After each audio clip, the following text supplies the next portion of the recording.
Hi friends, thank you so much for being here. So I have received a few requests for doing another video about creating first layers. So that's what I'm going to do today. I'm going to do a part 2 of my creating first layers video. So I think the reason why a lot of people want to see something right from the start is because of the fear of this white page over here. And I remember when I used to be really scared of it too, because, it's just really intimidating for those first marks to kind of go, okay, what should I do? What should I put on here? What if I mess it up? Etc., etc. Well, the great thing about mixed media is you can't mess it up. And actually, the messier it is, the better it is. So I have put some paints on my palette over here, and that's a deep yellow, a pink, a turquoise, and an ultramarine blue. And I'm probably going to add a few more paints to that, but that's just a starting point. And again, what I'm going to do is, like I did in my first video, I'm just going to make some very basic marks. So I like to go with circles because besides the fact that it's part of my visual language, it's just really great to move the eye around the page. It's got really good energy and it's not static. Like a line will move your, like just say I drew a line over here. Well, it's going to move, your eye might move from, the top part to the bottom part. So it'll move your eye around, but the circle moves your eye around constantly. It's not like a static movement, it's more of a dynamic movement. I hope that makes sense. So I like to go for circles, and I'm just really playing and having fun, and I'm not thinking about, oh, what is this going to look like? And what is my end image going to be? None of that stuff, because at this point it is irrelevant. So I think I'm going to add some of this pink here and just kind of make some marks like so, and maybe drag it through there. And this is like a very playful process. It's meditative, and just see how much fun you can have. Instead of being stressed out about anything, it's just like a very slow movement. There's nowhere to go, there's nothing to do. It's just about being present in the moment and simply putting your marks down. And I find that if I approach things with a sense of curiosity rather than anxiety, that really seems to help a lot. Because when I'm curious, I'm not really expecting anything. I'm just like, oh, I wonder if I, drop this yellow into this pink, what will it do? If I drop this yellow into this puddle of water here, what is it going to do? And then I'm unattached to whatever is going to happen. And as you can see, nothing crazy is going on here. It looks like, maybe my daughter, when she was 3 years old, she would probably do something like this. And that takes a lot of the pressure off creating something, an image. And so you're not really thinking about anything. You're just kind of moving your paintbrush or your pencil. This is a Stabilo pencil, a blue one that I dipped in water. And I'm just going to make some marks. And I've let a lot of the white page show through. And that's by design. I don't want to cover everything up at this point. Sometimes I retain the white paper all the way through the end, and sometimes I cover it all up.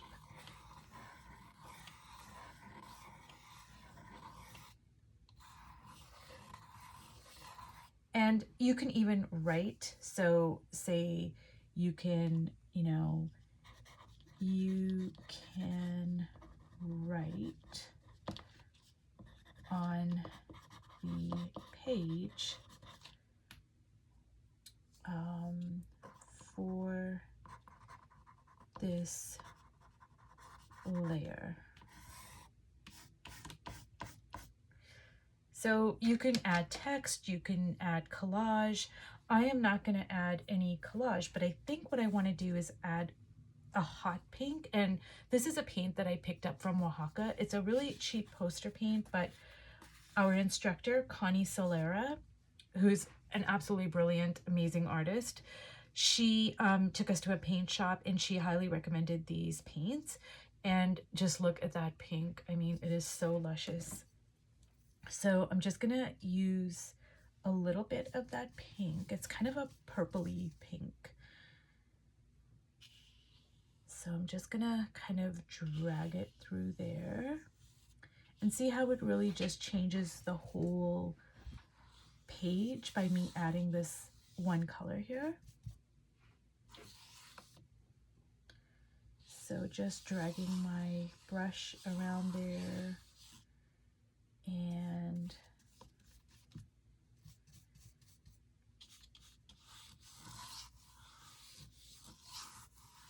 I think a lot of times we put a lot of unnecessary pressure on ourselves that, you know, something has to be a certain way and it has to look a certain way. And if it doesn't, then it's a waste of time and it's a waste of resources. Like, oh my God, I'm wasting all this paint and paper and blah, blah, blah. But honestly, it's nothing is ever lost, and it is not a waste, because regardless of what does or does not transpire on the page, you have still learned something, you have created something, even if it's only, you know, a partial background. You are still kind of, it's the way I look at it is you're signaling to your subconscious mind, your unconscious mind, your spirit, your soul, whatever. You're signaling that you are doing something. You're committed to your craft. You are creating. And, you know, everything starts with small steps. So I don't look at anything as being lost. So this is gold, and I'm just going to kind of drop some of that gold on there.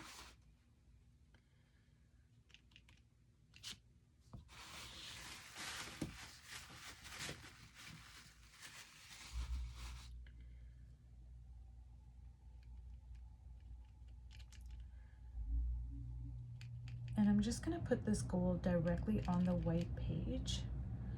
Usually I like dipping it in a really dark color, like a dark ultramarine blue or like a really vibrant reddish orange. But sometimes it really is beautiful when you just simply add it to the white page.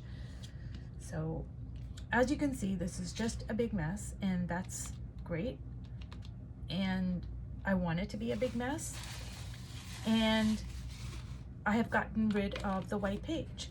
So now anything that you want to do on top of this, it shouldn't be as intimidating because the white page is gone. Now this is a Stabilo black pencil, and I've dipped it in water.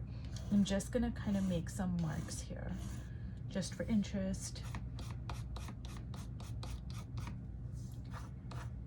So I'm not gonna use my heating tool to dry this.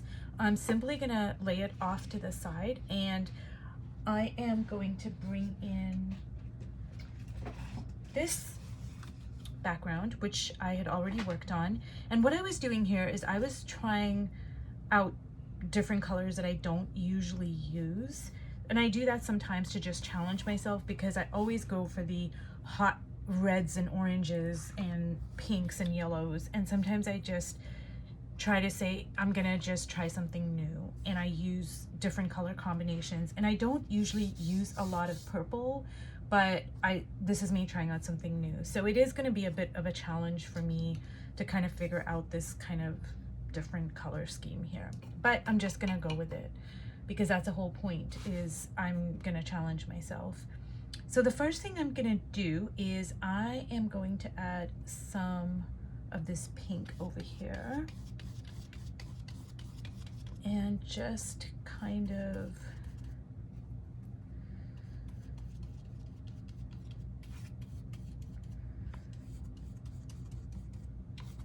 bring it like that. want to bring some yellow in here. And some of that pink got on into the yellow, so it's looking more orangey. So I think I need to,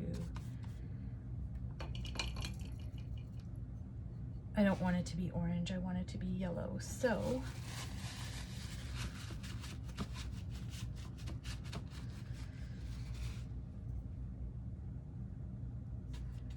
there we go.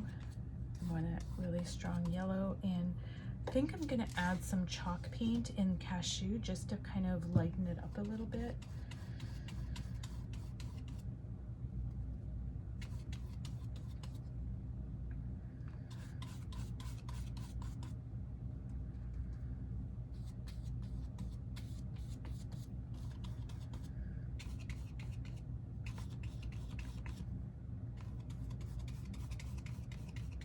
So I've retained some of the whites here, but as you can see, I covered a lot of it up.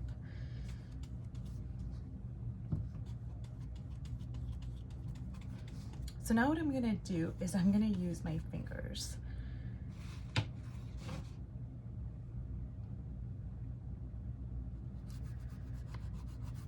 And I'm just kind of smushing it in there. And let me see here.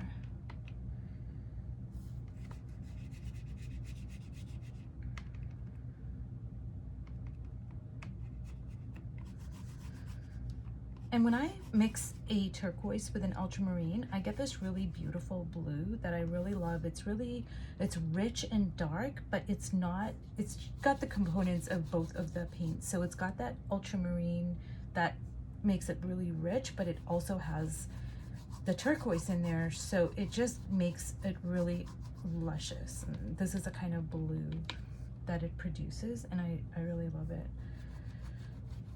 I don't know about this purple. I was trying out a different, I'm gonna just step outside my comfort zone and I'm gonna use purple, but I don't know how I'm feeling about this purple, but I'm just gonna leave it there for now.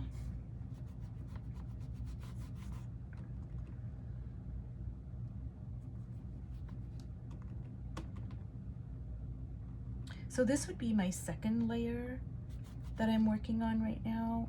And even now, it's still very meditative. It's not like, oh, what am I gonna, eventually do? Where am I gonna place my figure? None of that. None of that at this stage.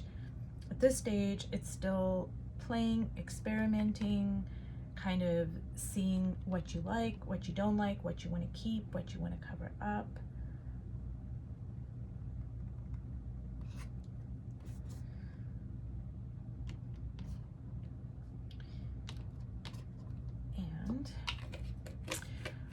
I think I am going to use my blue Stabilo and just make some random marks here.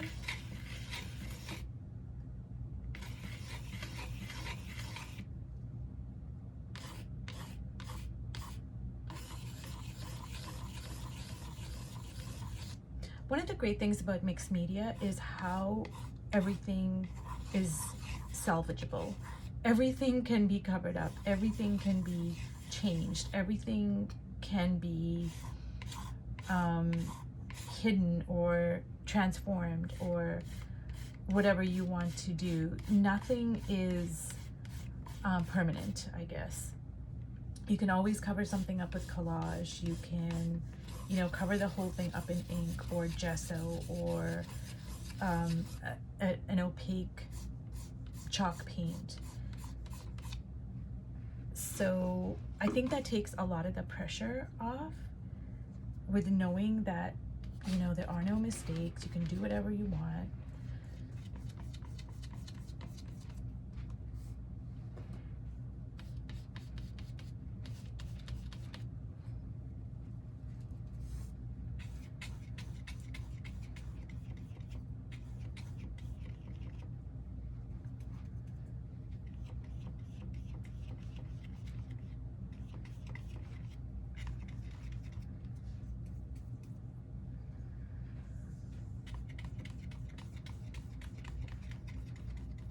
So as you can see, this is just my second layer, but already this is looking very different than, you know, when I started.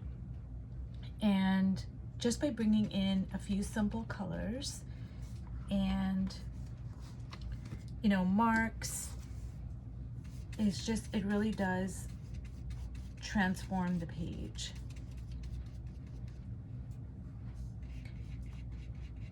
And actually with the invention of acrylic paints, because prior to that there were oil paints, and acrylic paint is a fairly new invention in terms of the art world.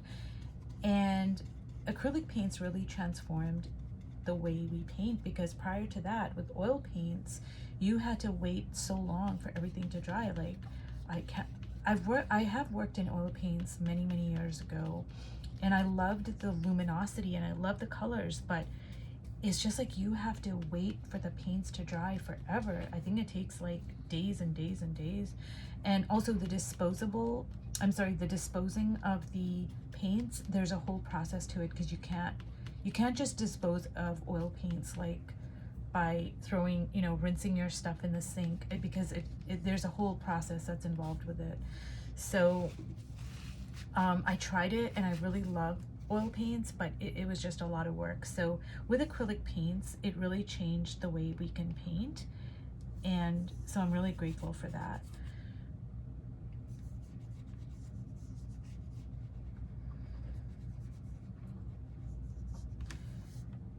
So some of this purple over here, it's not as overpowering as it was in the beginning to me. Like, it's more subdued. So I think I can maybe work with the purple. I mean, I love purple. I've seen other artists use purple like in the most beautiful ways, but for some reason I'm not that inclined towards using purple in my art, because I just don't know how to use it properly, and that's why I was challenging myself by doing that. So I like it a lot there because it's more kind of subdued.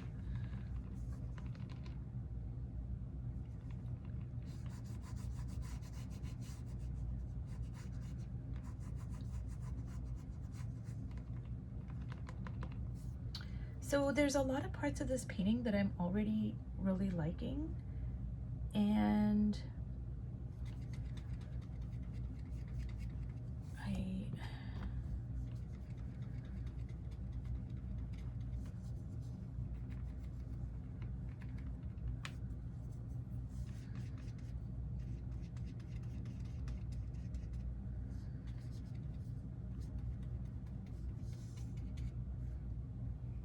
I think I'm just gonna kind of, I don't want to get too fussy with this phase. Let me see if I can bring some of this yellow in here.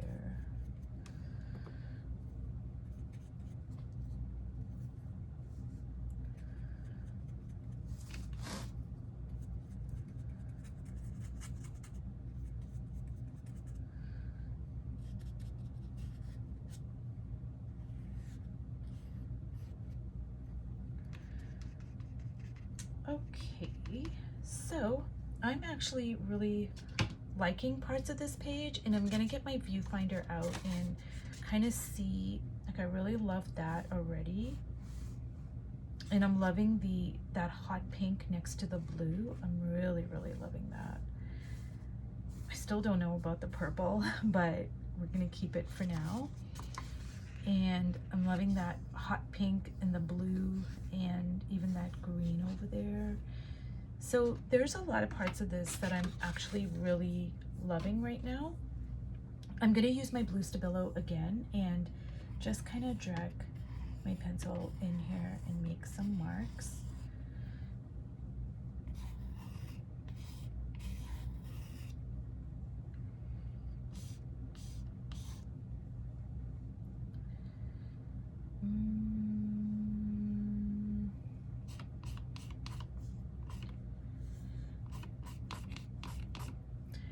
Okay, so I think what I'm gonna do now is I am gonna add some collage to this piece right here. And this is my collage stash. I'm just gonna move that out here, out of the way, and let me see what I can. I don't know if that's gonna work there, but maybe like that's a really beautiful piece, and that might be able to work on there. I don't know about that.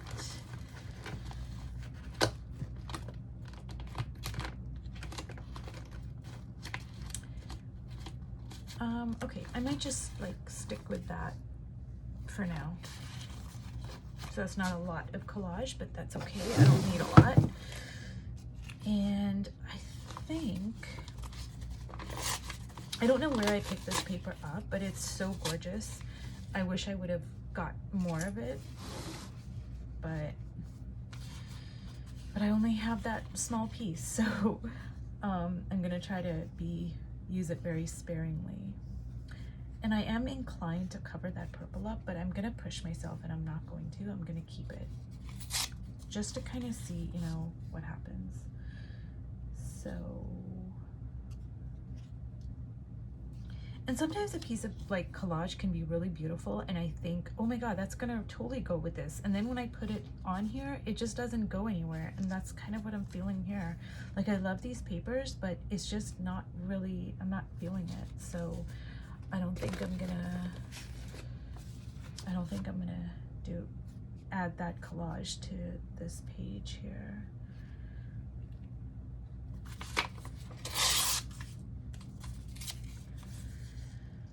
Okay, that might go there.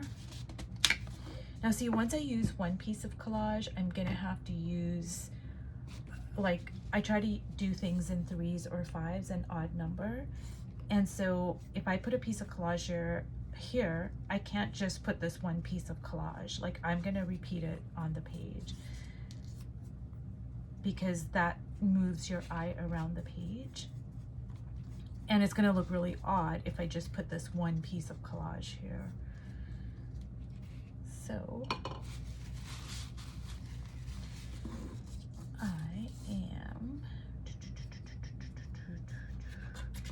I think I'm gonna like put a little bit here.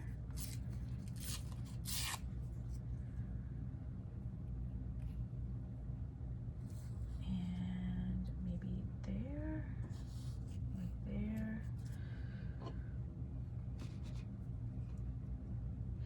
So this is how I build up my page. I just simply keep on working it. And, you know, I'm happy with a lot of parts of this page right now, but if I keep on working it, I'm probably most likely going to hit an ugly phase, and then I'm gonna be like, oh my God, I don't like anything on here.